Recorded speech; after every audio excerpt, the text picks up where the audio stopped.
York, where the Cavs, they had their heart broken. I see what you did there. What about Nice the little Knicks' pun. heart was in the right place? Okay. All right, let's get to the highlight here of Game 2. This was a quality win for the New York Knicks, in large part because of Josh Hart. Cleveland, they were willing to leave him out there, and they ended up getting bit by this. You can see Evan Mobley well off him as he hits the three. How about this pass? Yeah, Jared Allen off him again. Stunting at him. Allen once again Just off him. playing free safety. So he was playing free safety. It hurt them. Let's take a listen to Jared Allen on their defensive strategy here. Obviously, he's an NBA player. He's going to make three-pointers. Just have to follow the statistics, have to follow the coach's trust and intuition. I'm never a huge analytics guy. At a certain point, they're a lamppost or a drunk person. You can lean on them, but it won't get you home. So at a certain point, you got to have a good feel for the game. Oh, my God, bro. I mean, that's one analogy for it. So Hart was far more effective in Game 2. He was 5 of 11 from 3. He had 26 points here, Shump. But the Knicks, they would continue to pour it on in the third quarter. So right here, watch Donovan Mitchell misses the three. And here come the Knicks getting out and run. Get back. And at this point, They didn't That's get why back. Monica had her follow-through up for the rest of practice. You got to get back. Yeah. Brunson Loving spins, Loving basketball reference for those that don't know what I'm talking about. hits the tough fadeaway. And then they're now on a 15-0 run. Come on now. Boy. Like, don't diss it. You just said he's an NBA player. He is an NBA He player. shot 40% in the regular season. And his Just best mistake. bud controls every fourth quarter. Well, the fourth You heard of quarter is Big where Body we are Brunson? now. Big body. Big body. Gives Harden a little bump there. That's why Perk calls him that. Bert, you might be right, man. And then Hart drives. This was just a heat check at this point. Spins. I saw Shump do that one.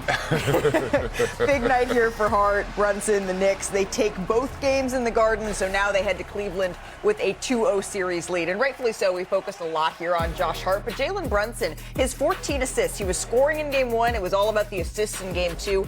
That is the most by a Knicks player in the playoffs since Charlie Ward in 1998. The last Heisman winner, time right? Yes, New sir. York had a player with more was Mark Jackson. That was back in 1992. So we've seen the scoring. Now, Perk, we're seeing Real the trick. assists of Big Body Brunson. Ah! Not only, hello world, not only do I look good, but damn it, I feel good. The energy is contagious out here in New York City. Look, I pulled up to Madison Square Garden last night. Shout out to my boy Shump with the hoop strings. I saw my boy Joy, the Crack, the Dawn. Tracy Morgan was in the building. And you know who they was talking about? Me. You know why? Because I gave this man right here the nickname Big Body Brunson. And you know what he displayed last night? Greatness, because he knew the game plan and he was prepared for it. So when he came into Game 2, knowing that he torched him in Game 1, he was expecting the trap. Here it is right here. They tried to put Dennis Schroeder on him, okay? Then freed it up. You got Max Strus. He called another guard-to-guard screen to get the mismatch with Donovan Mitchell. They sent 2. He's ready for it. He gets off the rock. He's in the driving gap at the wing, and he know what he wants to do. He wants to catch, drive, no hesitation. Watch my boy go to work. Not only does he drive, but great players do what? Make guys around him better. Career high last night in the playoffs, 14 assists. Here we go again. Dennis the Menace putting that on-ball pressure on him. It's all good. You cannot speed this man up because this is what he do. He's handling it. I don't even know what this defense is.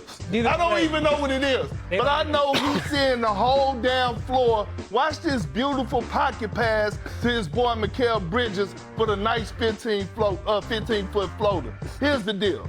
When you're great, you're able to get yours and you also live in the moment. Last night, we saw him live in the moment in Game 2. He knew the trap, the double teams were coming. Career high 14 assists.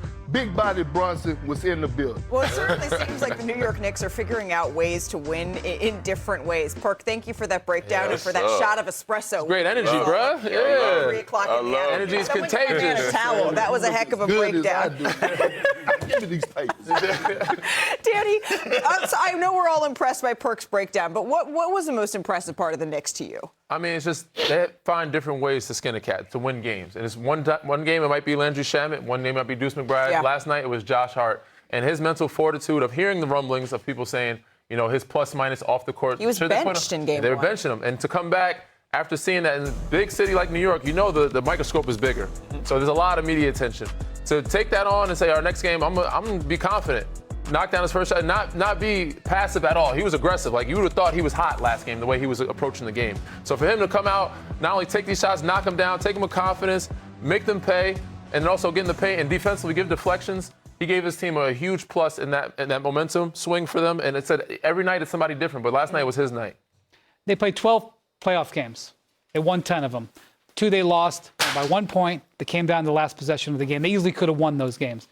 We've seen Brunson have double-digit assist games. We've seen Towns had double-digit assist games. We've seen OG Anunoby lead him in scoring. We've seen Mikal Bridges lead him in scoring. We've seen Landry Shamet have a big game off the bench. We've seen Miles McBride have a big game off the bench. Deuce. We've seen Mitchell Robinson have impactful games. Yeah. Look at all the ways this team can get you. Look at all the ways they're stacking up victories. Right. It's extremely impressive. Yeah, I think the biggest thing is them finally seeing the game plan. We talk about adjustments. You've been in the playoffs. You know what happens.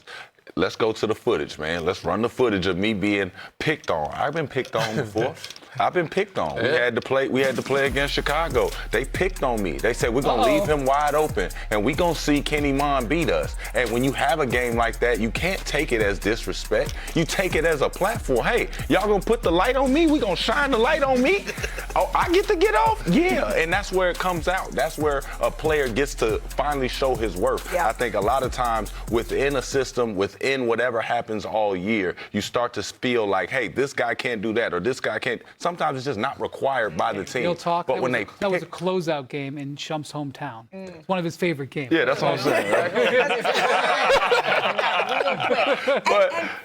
But I just for their team to say, hey, they're picking on you and we got you. We're going to get you the ball. Yeah. We're going to wait on you and we're going to cheer for you. The way the building was going crazy for him scoring finally, because at first he was hesitating a little bit. It was just a little bit, but when he finally started rolling, how the team got behind him, if you saw his bench before he was even hoisting these threes up, they was already jumping up ready for it to go in. But if you're the Cleveland Cavaliers, I'm not sure that you look at that game and say, you know what, I'm upset with our defensive plan on Josh Hart. Well, look, here's the thing. This is what Kenny Atkinson said after the game. And he said it kind of after game one. He said, we like the process. He's very process-oriented And here. what he's basically saying is a process is more important than results. Follow the process, and it'll all be okay over the course of a 7-game series.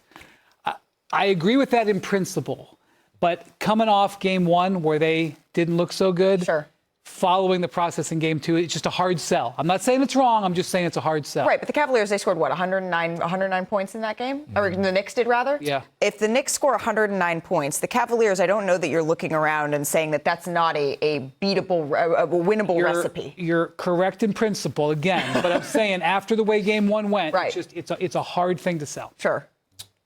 I mean... Perks should have given me a look over across the table. I just want to know. Y'all got something to say before I chime in? What? No, About who? Because I don't want to hear any more Kenny Atkinson quotes. I actually want him to show me that he could coach on this big stage. Well. I'm dead serious when I say that. Because right now, what I'm seeing from his team is a team that's satisfied and cool with just making it to the conference finals. If a message is being sent in the locker room from your leader, you're coming out with a sense of urgency. And also, you understanding the game plan. By the way, we talk about how, Donovan Mitchell and James Harden, they played pretty damn good offensively. You know who else played good? Evan Mobley in the first half. And so when you think about Evan Mobley in the first half, he was dominating. I thought he was supposed to be one of their franchise guys. We go to the second half. You know how many points Evan Mobley had? The same amount as me. You know how many field goal attempts? You know how many field goal attempts did he have? The same amount as me. And this is not on Evan Mobley. This is on Kenny Atkinson. This is on Donovan Mitchell. And this is on James Harden. How are you not recognizing the moment?